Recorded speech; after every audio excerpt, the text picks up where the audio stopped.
ideal world, we have the real world, and everything in between. So keep your eyes open. The idea with organ transplants is that you do need a closer match than nothing. So you want to match your red cells, you want to match your white cells, you want to match your MHCs, the tissue antigens. But as we move along with the ability to repress repression, then that'll be less important.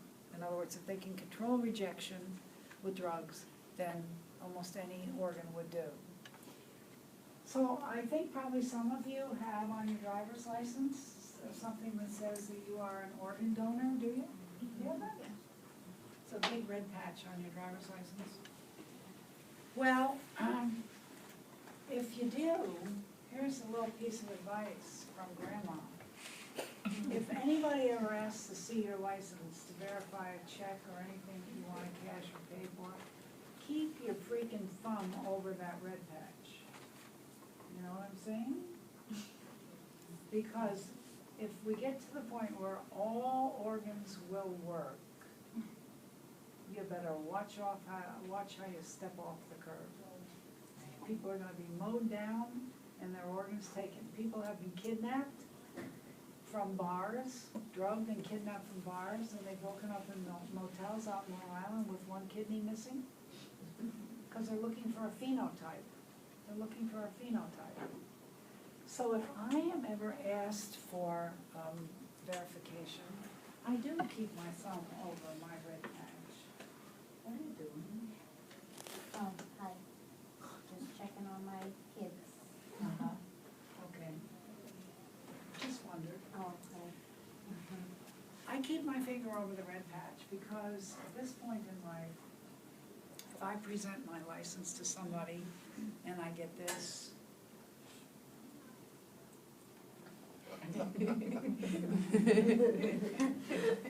they're not looking for a date. They're looking for an organ. However, I just mentioned that as something that you might want to keep in your mind. Okay. So we aren't at the point now where any organ will do, but we will get there.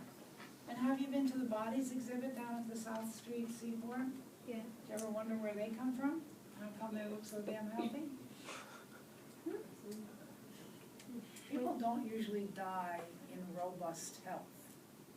They generally degenerate in many systems. So if you've got a very strong muscular system, maybe you died in an accident that didn't destroy any part of your body, whatever kind that would be. Where did they get the bodies from? Prison. Prisoners. Where? I heard it was prisoners. Executed people. Right, right. You gotta look at those things. I once got a book that was a dissection book that had been done in Japan. And it was absolutely incredible, but it's impossible that all those people would have, the ones I saw, would have died a natural death because you just don't look that great when you die unless you run into a tree and then nothing gets damaged, but who does that? All right. So here we are, we're in the organ transplants. We've gone through the 80s now because there's more stuff for that. And we get into the 90s, and here we're into genetic medicine. We're really into genetic medicine in a big way now, in 2014, because they're looking at the genotype of the organism that is affecting you, and they're looking at your genotype to see what kind of medication you could take that would allow the tumor to recess. Because some things are incompatible, so why put somebody through something that isn't going to help the problem in the first place? So you're going to hear a lot about genomics, and that's going to be the future. You're going to hear a lot about prenatal medicine. They're now looking at all the things that could happen during pregnancy that will influence the fetus when the fetus is 40 years old. You can now get heart disease in the prenatal state that expresses itself when you're 40. So now there's nothing that you can't hate your mother for. Seriously. Now it's the genes, too. It's going to be her prenatal nutrition, the drugs she took after you, after she gave birth to you, or before she gave birth to you, or the whatever. It's just nuts. So prenatal medicine is amazing at this point. And that kind of brings us to where we are today. Now, I did not cover the waterfront with all this stuff. I didn't cover the waterfront. But I'm trying to give you a perspective. I'm trying to give you a longitudinal view of how this works. And who that you know about that you think made an important contribution did I leave out that I should note on the board? Yes. Chan, didn't he help develop penicillin along with Fleming and Florey? Who? Chan, C-H-A-I-N, or Chan. Oh, yeah, but he didn't get credit for it. But he did develop it right, he was part Yes, of he it. worked with them. A lot of people were working on things, but they didn't get credit for it. In '60, when the DNA molecule was finally elucidated, Watson and Crick got credit for it. But they had a third partner, Wilson, and he left before everything got done. So Watson and Crick got credit for elucidating what the DNA molecule looked like. The point there is you gotta stick to it. Rosalind Yalow, who developed radioimmunoassay at the Bronx VA with her partner Bernstein, got all credit for it because Bernstein had the misfortune to die before it became Nobel Prize worthy. So she got all the credit for it, and she did do a lot of work on it, so that was a really big thing. That's the whole point. The Bronx VA had a Nobel Prize winner there for years and years and years. You don't go to very many hospitals and find a Nobel Prize winner. You don't. So that's why the Bronx is famous too. Okay, anybody else that I left off that we should have, did I have, I did Barnard. Salk and Sabin, did we? Yeah, Salk and Sabin, right. Those are there because, thank you, they did the original work on the measles vaccine. Wait, the polio vaccine, sorry. They did the original on the polio vaccine. They did a type 1, 2, and 3. What was that? Sabin and Salk. Oh, when? Oh, that was in the 60s. That was in the 60s. Late 50s, early 60s. So now, you don't have iron lungs all over the place. Well, you don't have them anyway. You have respirators. Much neater than an iron lung. But the iron lung was the original respirator. Imagine that, a huge, huge machine that smashed the air out of your chest and then created a negative pressure so the breathing would come back in. Ooh. What? I said, ooh. I know.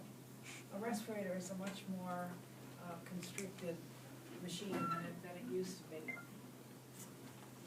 Okay, so they were very, very important. In the 50s, many of the hospitals filled up with polio patients because they didn't have a vaccine, and that became one of the biggest hospitalizations in the summer. Anybody else? Anybody else? You ever heard of Barney Clark? Ever hearing about Barney Clark? Yeah. Yeah, the heart transplant guy, he was my hero. Barney Clark was the one who got a heart that was an artificial heart, the artificial heart. And the information that they learned from Barney told them that they could never successfully make an artificial heart.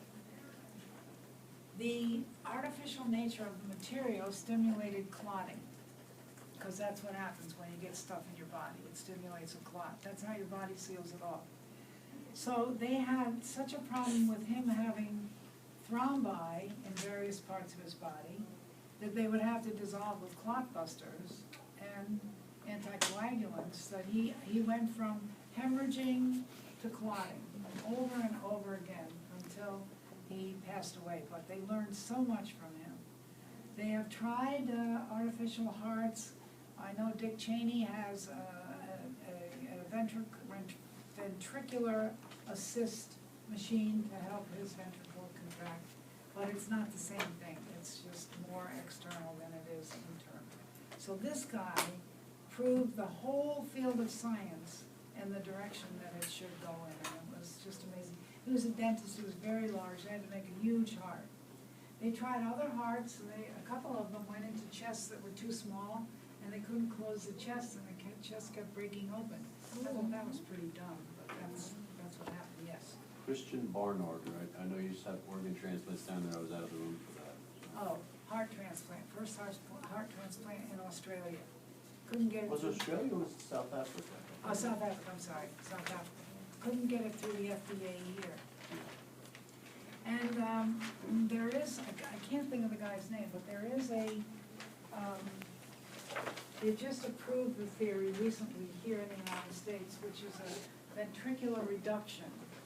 When you get an enlarged heart, it doesn't pump well and it's very inefficient. So it's possible, they developed this in Brazil, I think, taking away a portion of the hypertrophied heart and reducing its size to increase its efficiency. You had to go to South America to get that done, and now I think they've approved it here. It's a ventricular reduction where they compress it, and you get much more powerful thrusting and ejection capability, so that's an interesting thing. Whatever time you live in history is what you will be able to take advantage of. You know what I'm saying?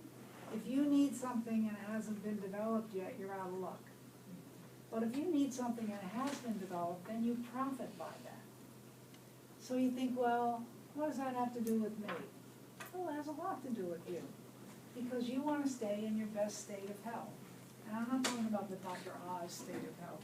I don't know what, this program is very funny. I don't know what's real, I don't know what's not real. But he's a very funny man.